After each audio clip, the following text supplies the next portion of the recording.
kabar semuanya? Semoga semuanya sedang dalam keadaan baik-baik saja. Apapun keadaan kita saat ini, baik ataupun buruk, tetaplah bersyukur kepada Tuhan. Karena ada begitu banyak manfaat dalam bersyukur.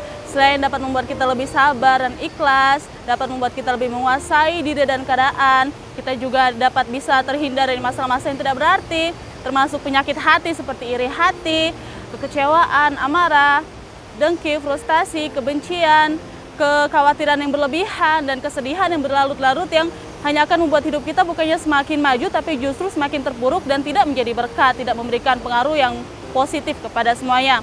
Kita juga bisa lebih menghargai dan menjaga kesehatan tubuh, mental, jiwa, pikiran kita, masa depan kita, studi kita, pekerjaan kita, uang kita, harta kita, bumi kita ini, dan bahkan orang lain, keluarga kita, teman-teman kita, bahkan hubungan kita dengan Tuhan. Selain itu, yang tak kalah pentingnya kita juga bisa mendapatkan berkat, baik jasmani maupun rohani, termasuk berkat-berkat, mujizat. Ya, ada mujizat di dalam bersyukur. Seperti yang dialami oleh Tuhan Yesus Kristus ketika Ia memberikan makan 5.000 orang hanya dengan 5 roti dan 2 ikan saja. Yang terdapat dalam Yohanes 6 ayat 9-11, demikian firman Tuhan. Di sini ada seorang anak yang mempunyai 5 roti jelai dan 2 ikan. Tetapi apakah artinya itu untuk orang sebanyak ini? Kata Yesus. Suruhlah orang-orang itu duduk, adapun di tempat itu banyak rumput. Maka duduklah orang-orang itu, kira-kira 5.000 laki-laki banyaknya. Lalu Yesus mengambil roti itu, mengucap syukur, dan membagikannya kepada mereka yang duduk di situ. Demikian juga dibuatnya dengan ikan-ikan itu sebanyak yang mereka kehendaki. Ya, Yesus mengucap syukur sebelum menerima mujizat. Dia yakin betul bahwa mujizat sudah disediakan untuknya. Dia yakin bahwa mujizat itu sudah berada erat di dalam tangannya. Dan Yesus juga mengucap syukur setelah mujizat itu diadakan. Yesus saja bisa mengucap syukur, mengapa kita tidak bisa? Bersyukur adalah kehendak Allah. Dalam 1 Tesalonika 5 ayat 18 berkata bahwa mengucap syukurlah dalam segala keadaan. Sebab itulah yang dikehendaki Allah di dalam Kristus Yesus bagi kamu. Ya, mengucap syukur adalah kehendak Allah. Dan melakukan kehendak Allah itu adalah cara terbaik kita untuk menyenangkan hati Allah. Untuk mengucap syukur atas pengorbanannya, penebusannya di kayu salib bagi kita. Dan cara satu-satunya untuk mempertahankan keselamatan cuma-cuma yang Ia telah berikan kepada kita. Bersyukur di dalam Alkitab dituliskan sebanyak 59 kali, sedangkan kata syukur dituliskan sebanyak 126 kali. Begitu pentingnya bersyukur itu sehingga Tuhan menekankannya berkali-kali di dalam Alkitab.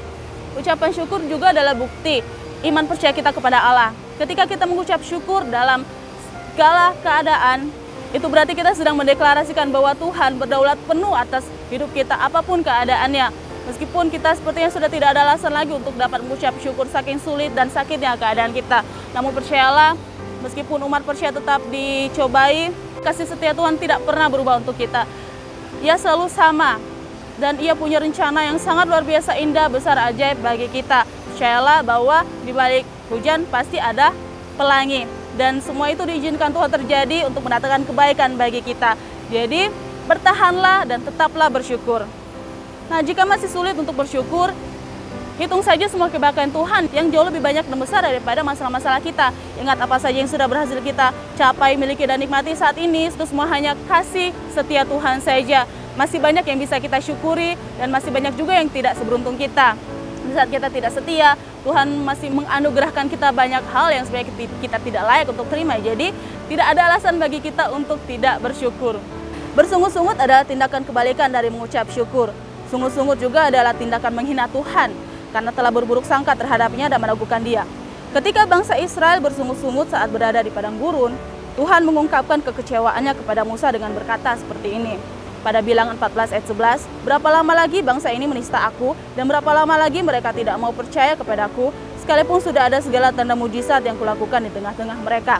Bangsa Israel pun akhirnya harus berputar lagi di padang gurun bertahun-tahun lamanya untuk diproses Tuhan agar layak masuk ke tanah perjanjian. Namun mirisnya, hanya Yosua dan Kaleb saja yang bisa masuk ke dalam tanah perjanjian dari semua orang dewasa dari generasi pertama orang Israel. Bahkan Musa yang telah dipercayakan Tuhan untuk memimpin umat Israel dari awal juga tidak dapat masuk karena tidak tahan untuk tidak bersungut-sungut. Saking kesalnya pada umat Israel yang selalu bersungut-sungut. Orang-orang yang ada di Gerasa pun juga tidak bersyukur ketika Tuhan melakukan mujizat di sana, di tempat mereka. Ketika Tuhan menyembuhkan orang di pekuburan sana yang telah lama dirasuki dan disiksa oleh setan. Dan setan-setan itu diizinkan oleh Tuhan masuk ke dalam babi-babi salah satu warga di sana dan mati jatuh ke dalam jurang. Penduduk di sana justru lebih terfokus pada babi-babi yang mati itu daripada pada mujizat ajaib yang baru saja Tuhan Yesus lakukan adakan di tempat mereka. Mereka lebih menyayangkan babi-babi itu daripada mensyukuri fakta bahwa ada saudara mereka di sana yang baru saja disembuhkan dan terbebas dari belenggu iblis. Mereka juga tidak bersyukur dengan kehadiran Tuhan di sana. Mereka justru takut dan mendesak Tuhan Yesus untuk segera pergi keluar dari tempat mereka sehingga tidak terjadi banyak mujizat di sana. Di tempat asal Yesus juga di Nazaret tidak banyak terjadi mujizat di sana karena orang-orang di sana meragukan kuasa yang dipakai Yesus dalam melakukan mujizat. Mereka meragukan Yesus, mereka meremehkan Yesus. Yesus pun heran dan akhirnya tidak membuat banyak mujizat di sana.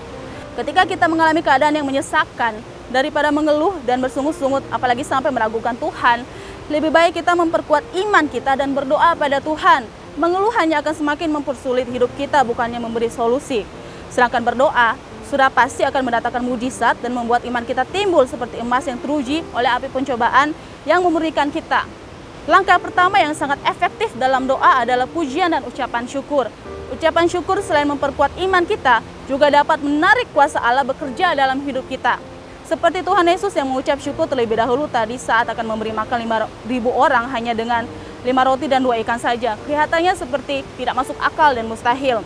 Tapi karena Yesus Kristus sangat mempercayai Bapaknya dan memulai doanya dengan ucapan syukur, maka Allah Bapa melipat gandakan berkat makanan itu menjadi tak terkira banyaknya, sampai menyisakan banyak sekali sisa hingga 12 bakul. Yesus yang sangat sibuk dan lelah masih saja memikirkan banyak orang yang mengikut Dia jauh-jauh itu dan melayani mereka sebaik mungkin oleh karena belas kasihan dan rasa syukur.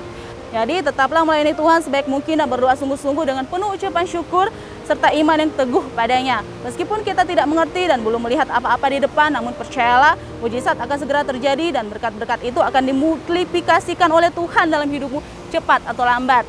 Seperti juga Ayub ketika ia diizinkan Tuhan dicobai iblis untuk menguji imannya karena kesalehannya. Ia harus kehilangan 10 orang anak tercintanya sekaligus dalam sebuah musibah. Ia harus kehilangan semua hartanya. Ia harus kehilangan istri tercintanya. Ia juga harus menderita penyakit kulit yang sangat tidak tertahankan lahir dan batin. Namun ia tetap bersyukur kepada Tuhan. Bahkan ia masih bisa memuji, menyembah Tuhan. Ia tidak menyalahkan Tuhan, ia bahkan juga tidak meninggalkan Tuhan, ia tidak menuruti kemauan istrinya untuk mengutuki Tuhan. Meskipun ia harus rela ditinggalkan oleh istrinya.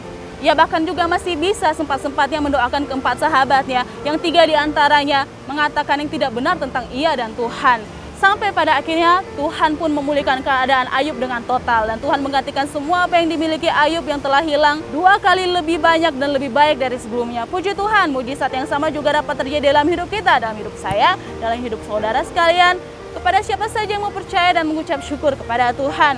Puji Tuhan, haleluya. Tuhan Yesus memberkati semuanya. Mari kita berdoa. Bapa kami yang di dalam kerajaan surga, terima kasih banyak Tuhan untuk anugerah-Mu, kasih setiamu, kemurahan-Mu yang berlimpah dalam kehidupan kami sampai detik ini. Terima kasih juga untuk setiap mujizat-Mu Tuhan. Kami tidak layak tapi Kau solehkan kami Tuhan. Kami yakin mujizat yang sama atas kami juga dapat terjadi atas bangsa negara kami, atas keluarga kami, atas semua dalam aspek kehidupan kami Tuhan. Terima kasih banyak Tuhan, berkarya terus dalam hidup kami, nyatakan terus mujizat-Mu yang ajaib itu dalam kehidupan kami. Ampuni kami Tuhan, pulihkan, murnikan kami terus sampai kami benar-benar indah di pemandangan-Mu. Berkati kami semua Tuhan, di dalam nama Tuhan Yesus Kristus. Haleluya, amin.